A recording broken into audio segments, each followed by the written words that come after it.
ਆਪਣੇ ਨਾਲ ਇਸ ਟਾਈਮ ਨਿਰਮਲ ਮਾਨ ਜੀ ਜੁੜੇ ਹੋਏ ਨੇ ਊੜਾ ਡੈਟ ਰਿਲੀਫ ਸਰਵਿਸ ਤੋਂ। ਤੇ ਨਿਰਮਲ ਮਾਨ ਜੀ ਆਇਆਂ ਨੂੰ ਸਵਾਗਤ ਹੈ ਜੀ, ਸਤਿ ਸ਼੍ਰੀ ਅਕਾਲ। Thank you Rajkaran, thank you for having me. ਸਤਿ ਸ਼੍ਰੀ ਅਕਾਲ, ਸਤਿ ਸ਼੍ਰੀ ਅਕਾਲ ਹਰਜੋਤ ਭਾਜੀ, ਸਾਰੇ ਵੇਖਣ ਸੁਣਨ ਮੇਰੇ ਬਹੁਤ ਪਿਆਰੀ ਸਤਿ ਸ਼੍ਰੀ ਅਕਾਲ ਜੀ। ਤੇ ਨਿਰਮਲ ਮਾਨ ਜੀ, ਹੁਣ ਡੈਟ ਤੋਂ ਤੁਸੀਂ ਜਿਹੜਾ ਉਹ ਸਹਾਇਤਾ ਜਿਹੜੀ ਉਹ ਦਿਵਾਉਂਦੇ ਆ, ਅਮਰੀਕਾ ਸਿਰ 40 ਟ੍ਰਿਲੀਅਨ ਦਾ ਹੋ ਗਿਆ, ਇਹਨਾਂ ਨੂੰ ਕਦੋਂ ਸਹਾਇਤਾ ਦਿਵਾਉਣੀ ਆ? ਇਹ ਮੌਕਾ ਹੀ ਨਹੀਂ ਦਿੰਦੇ ਸਾਨੂੰ, ਇਹ ਹੁਣ ਇਮੀਗ੍ਰੈਂਟ ਨੂੰ ਮੌਕਾ ਨਹੀਂ ਦਿੰਦੇ, ਵੀ ਲੋਕਲ ਨੂੰ ਕਿਸੇ ਦੇਣਾ। ਹੁਣ ਆਈ ਥਿੰਕ ਅਸੀਂ ਤਾਂ ਨਹੀਂ ਚਾਹੁੰਦੇ ਚਲੋ ਡੈਟ ਕਿਸੇ ਦਾ ਜ਼ਿਆਦਾ ਨਾ ਹੋਏ, ਅਫਕੋਰਸ ਇਹ ਪ੍ਰੋਬਲਮ ਹੈਗੀ। ਔਰ ਜੇ ਆਪਾਂ ਗੱਲ ਕਰੀਏ, ਆਪਣੇ ਪੁਰਾਣੇ ਵੀ ਪ੍ਰੋਗਰਾਮ ਕੱਢ ਕੇ ਵੇਖ ਲਓ, ਅਸੀਂ ਕੰਸਿਸਟੈਂਟਲੀ ਪਿਛਲੇ 2 ਸਾਲਾਂ ਤੋਂ ਜਦੋਂ ਦੀ ਗਵਰਨਮੈਂਟ ਆਈ, ਇਨਫੈਕਟ ਉਸ ਤੋਂ ਪਹਿਲਾਂ ਵੀ ਕਹਿ ਰਹੇ ਕਿ ਜਿਹੜੀ ਵੀ ਰੁਝਾਨ ਚੱਲਦੇ ਪਏ ਨੇ, ਔਰ ਅੱਜ ਵੀ ਜੋ ਰੁਝਾਨ ਚੱਲਦੇ ਪਏ ਨੇ, things are only going to get worse. ਚਾਹੇ ਤੁਸੀਂ ਰੀਅਲ estate ਮਾਰਕੀਟ ਕਰ ਲਓ, ਸਿਰਫ ਸਟਾਕ ਮਾਰਕੀਟ ਜਿਹੜੀ ਹੈਗੀ ਹੈ, ਜਿਹੜੀ ਖਾਸ ਕਰਕੇ ਇਸ ਟਾਈਮ ਟੋਟਲੀ ਗੈਂਬਲਿੰਗ ਮੋਡ 'ਚ ਚੱਲਦੀ ਪਈ ਹੈ, ਜੇ ਲੋਕੀ ਪੈਸੇ ਬਣਾਉਂਦੇ ਪਏ ਨੇ। ਅਦਰ ਦੈਨ ਦੈਟ ਕੋਈ ਵੀ ਇੱਥੇ ਇਸ ਟਾਈਮ ਸਟੇਬਿਲਿਟੀ ਨਜ਼ਰ ਨਹੀਂ ਆਉਂਦੀ ਪਈ। ਚਾਹੇ ਤੁਸੀਂ ਕਿਸੇ ਬਿਜ਼ਨਸ ਦੀ ਕਰ ਲਓ, ਔਰ ਖਾਸ ਕਰਕੇ ਜਿਹੜੀ ਅੱਜ ਕੱਲ੍ਹ AI ਕਰਕੇ ਜੌਬਸ ਦੇ ਵਿੱਚ, IT ਦੇ ਵਿੱਚ ਅਜੇ ਤੱਕ ਪਹਿਲੀ ਜਿੰਨੇ ਵੀ ਰਿਸੈਸ਼ਨਸ ਆਏ ਨੇ, ਜਿੰਨੀਆਂ ਵੀ ਲੇਆਫਸ ਹੋਈਆਂ ਨੇ, ਕਦੇ ਵੀ IT ਵਿੱਚ ਇੰਨੀ ਵੱਡੀ ਪ੍ਰੋਬਲਮ ਨਹੀਂ ਆਈ, ਔਰ ਪਹਿਲੀ ਵਾਰ ਇਸ ਕਰਕੇ ਪ੍ਰੋਬਲਮ ਆਈ ਹੈ। ਸੋ ਮੇਰੇ ਕੋਲ ਅੱਗੇ ਹਰਜੋਤ ਭਾਜੀ ਤੁਸੀਂ ਕਰ ਰਹੇ ਹੋ ਖਬਰ ਕਿ ਜਿਹੜਾ ਟੋਟਲ ਡੈਟ ਹੈ ਅਪਰੋਕਸੀਮੇਟਲੀ ਕਿੰਨਾ 40 ਟ੍ਰਿਲੀਅਨ ਹੋ ਗਿਆ। ਬਿਲਕੁਲ। ਸੋ ਇਹ ਡਾਟਾ ਮਹਾਰਾਜ ਇਹ ਕਿਸੇ ਅਖਬਾਰਾਂ ਦਾ ਨਹੀਂ, ਟ੍ਰੇਜਰੀ ਡਿਪਾਰਟਮੈਂਟ ਨੇ ਖੁਦ ਆਪਣਾ ਡਾਟਾ ਦਿੱਤਾ ਵੀ $40 ਟ੍ਰਿਲੀਅਨ ਦਾ ਕਰਜ਼ਾ ਹੋ ਗਿਆ ਹੈ। 2000 ਚ ਸਿਰਫ 5.8 ਟ੍ਰਿਲੀਅਨ ਦਾ ਸੀ, 600% ਕਰਜ਼ਾ ਇਨਕਰੀਜ਼ ਹੋਇਆ ਹੈ। ਅਮਰੀਕਾ 'ਚ ਜਾਣੀ ਸਾਡੇ ਹਰ ਇੱਕ ਅਮਰੀਕਨ ਸਿਟੀਜ਼ਨ ਦੇ ਉੱਤੇ, ਅਮਰੀਕਨ ਦੇ ਉੱਤੇ $1,16,800 ਦਾ ਕਰਜ਼ਾ ਆ। ਸੋ ਇਹ ਤੁਸੀਂ ਦੇਖ ਲਓ ਵੀ ਜਿਹੜੇ 2000 ਸਨ ਦੇ ਵਿੱਚ ਸਿਰਫ 5.8 ਟ੍ਰਿਲੀਅਨ ਡਾਲਰ ਕਰਜ਼ਾ ਸੀ, ਜੋ ਕਿ ਵੱਧ ਕੇ $40 ਟ੍ਰਿਲੀਅਨ ਕਰਜ਼ਾ ਹੋ ਗਿਆ। ਸਿਰਫ ਇੱਕੋ ਇੱਕ ਪ੍ਰੈਜ਼ੀਡੈਂਟ ਬਿਲ ਕਲਿੰਟਨ ਆ ਜਿਨ੍ਹਾਂ ਦੇ ਦੌਰਾਨ ਜਿਹੜਾ ਕਰਜ਼ਾ 7.9% ਵਧਿਆ ਸੀ।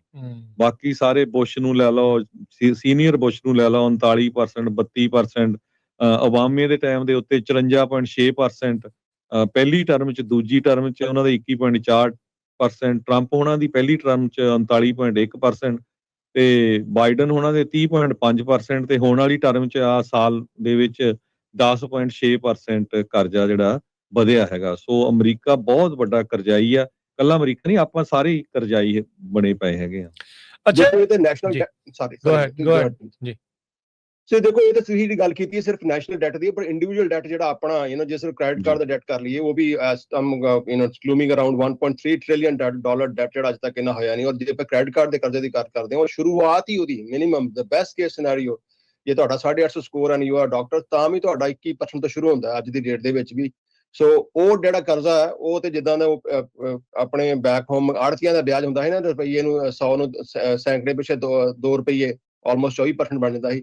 ਐਗਜ਼ੈਕਟਲੀ ਸੇਮ ਉਹੀ ਹੈ ਜਿਹੜਾ ਕਈ ਵਾਰ ਲਾਉਂਦੇ ਜਨਰੇਸ਼ਨਸ ਲੱਗ ਜਾਂਦੀਆਂ ਹਨ। ਔਰ ਜੇ ਆਪਾਂ ਅਜੇ ਵੀ ਜਿੱਦਾਂ ਹੁਣ ਵੀ ਆਪਾਂ ਗੱਲ ਕਰ ਦਾਂਗੇ, ਜੇ ਅਜੇ ਵੀ ਆਪਾਂ ਮਿਨੀਮਮ ਪੇਮੈਂਟਾਂ ਦੇ ਸਹਾਰੇ ਤੇ ਰਹੀਏ, so it still can pay, depending ਤੁਹਾਡਾ ਕਰਜ਼ਾ ਕਿੰਨਾ ਤੇ ਇੰਟਰਸਟ ਰੇਟ ਕਿੰਨਾ ਹੈ। 10 ਤੋਂ ਲੈ ਕੇ 40 ਸਾਲ ਤੱਕ ਅਜੇ ਵੀ ਲੱਗ ਸਕਦੇ ਨੇ। ਔਰ ਜੋ ਹਾਲਾਤ ਅੱਗੇ ਬਣਦੇ ਪਏ ਨੇ ਇਨ ਕਮਿੰਗ ਈਅਰਸ, ਆੜਾ ਕਰਜ਼ਾ ਓਵਰ ਨੈਸ਼ਨਲ ਡੈਟ ਵੀ ਵਧਣਾ, ਪਰ ਪਰਸਨਲੀ ਵਧਣਾ ਤਾਂ ਕਿਉਂਕਿ ਬਹੁਤ ਵੱਡੀਆਂ ਜਿਹੜੀਆਂ ਇੰਸ਼ੋਰੈਂਸ ਕੰਪਨੀਆਂ ਨੇ, ਖਾਸ ਕਰਕੇ ਮੈਡੀਕਲ ਇੰਸ਼ੋਰੈਂਸ ਦੀ, ਆਪਾਂ ਇਹਦੇ ਬਾਰੇ ਪਹਿਲਾਂ ਵੀ ਗੱਲ ਕੀਤੀ ਹੈ ਜੋਤ ਭਾਜੀ, ਕਿ ਇੰਸ਼ੋਰੈਂਸ ਜਿਹੜਾ it's going to be a bigger problem in coming years. ਜਿੱਦਾਂ ਜਿਹੜਾ ਓਬਾਮਾ ਕੇਅਰ ਨੂੰ ਜਿੱਦਾਂ ਉਹਨਾਂ ਨੇ ਟ੍ਰਿਮ ਡਾਊਨ ਕੀਤਾ ਹੈ, ਸੋ ਜਿਹੜੇ ਵੀ ਲੋਕੀ ਐਮਰਜੈਂਸੀ ਜਾਣਗੇ, ਉਹਦਾ ਆਉਣ ਵਾਲੀ ਚੀਜ਼ਾਂ ਟਾਈਮ ਦੇ ਵਿੱਚ ਹੋਰ ਰੀਪਰਕਸ਼ਨਸ ਹੋਣੀਆਂ ਨੇ। ਸੋ ਮੈਂ ਤਾਂ ਇਹੀ ਕਹਾਂਗਾ ਜਿੱਦਾਂ ਬਹੁਤ ਅਸਰ ਪੈਣਾ ਆਪਣੇ ਨਿਰਮਲ ਭਾਜੀ, ਜਿਹੜੇ ਖਾਸ ਕਰਕੇ ਜਿਨ੍ਹਾਂ ਦੇ ਕੋਲ ਗ੍ਰੀਨ ਕਾਰਡ ਜਾਂ ਸਿਟੀਜ਼ਨ ਨਹੀਂ ਹੈਗੀ, ਉਹਨਾਂ ਸਾਰਿਆਂ ਦੀ ਸਬਸਿਡੀ ਕੱਟ ਦਿੱਤੀ ਆ ਇਹਨਾਂ ਨੇ ਹੁਣ ਜਨਵਰੀ 1 ਤੋਂ। ਉਹਨਾਂ ਨੂੰ ਕੋਈ ਸਬਸਿਡੀ ਨਹੀਂ ਮਿਲਣੀ ਹੈਗੀ। ਸੋ ਇੱਕ ਬੰਦੇ ਦੀ ਜੇ ਕਿਸੇ ਦੀ ਪਰਿਵਾਰ ਦੀ 3-3 ਹਜ਼ਾਰ ਇੰਸ਼ੋਰੈਂਸ ਹੋਈ ਤੇ ਕਿੱਥੋਂ ਬੰਦਾ ਉਹ ਪੇ ਕਰੂਗਾ?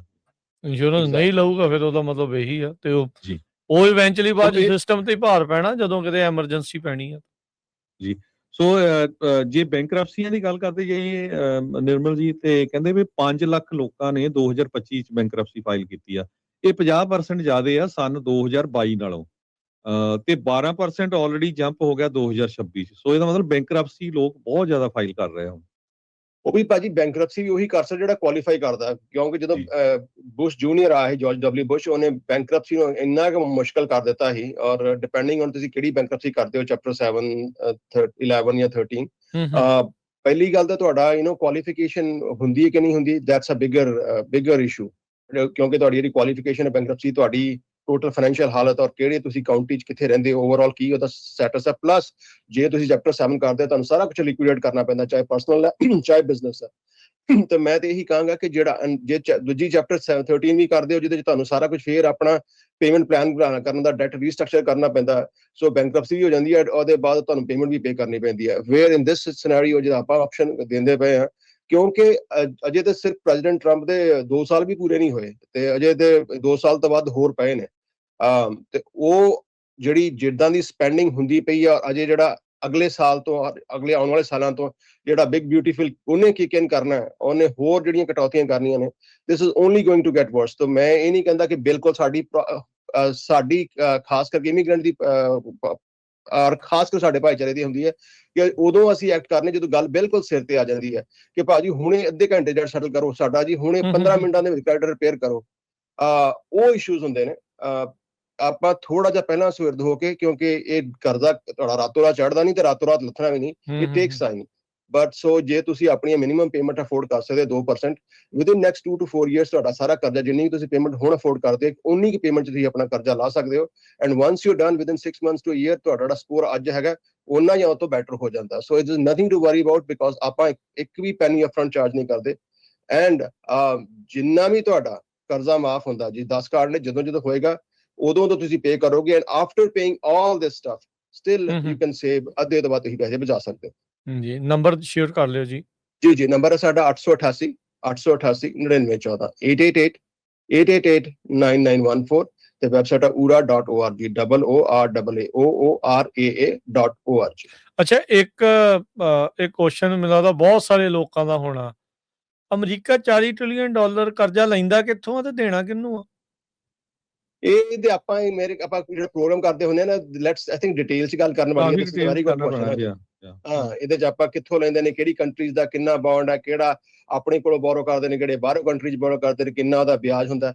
That's a very interesting. I think ਇਹਦੇ ਉੱਤੇ ਇੱਕ ਡਿਫਰੈਂਟ ਪ੍ਰੋਗਰਾਮ ਕਰਾਂਗੇ ਜਿਹੜਾ ਘੱਟੋ ਘੱਟ ਅੱਧਾ ਪੌਣਾ ਘੰਟਾ ਲੱਗ ਜਾਣਾ ਉਹਦੇ ਉੱਤੇ ਆਪਾਂ ਨੂੰ। So will discuss that in a different show. ਠੀਕ ਹੈ, ਜਿਹੜਾ ਮਾਰਕੀਟ ਪਲਸ ਪ੍ਰੋਗਰਾਮ ਕਰਦੇ ਆ ਉਹਦੇ ਵਿੱਚ ਆਪਾਂ ਵੀਕਲੀ ਜਿਹੜਾ ਪ੍ਰੋਗਰਾਮ ਹੁੰਦਾ ਹੈ US the economic report kind of, ਉਹਦੇ ਵਿੱਚ ਜਿਹੜਾ ਉਹ ਤੁਸੀਂ ਸੁਣਿਓ ਤੇ ਆਉਂਦੇ ਦਿਨਾਂ ਦੇ ਵਿੱਚ ਆਪਾਂ ਉਸ ਉੱਤੇ ਜ਼ਰੂਰ ਡੈਫੀਨੇਟਲੀ ਗੱਲਬਾਤ ਕਰਾਂਗੇ।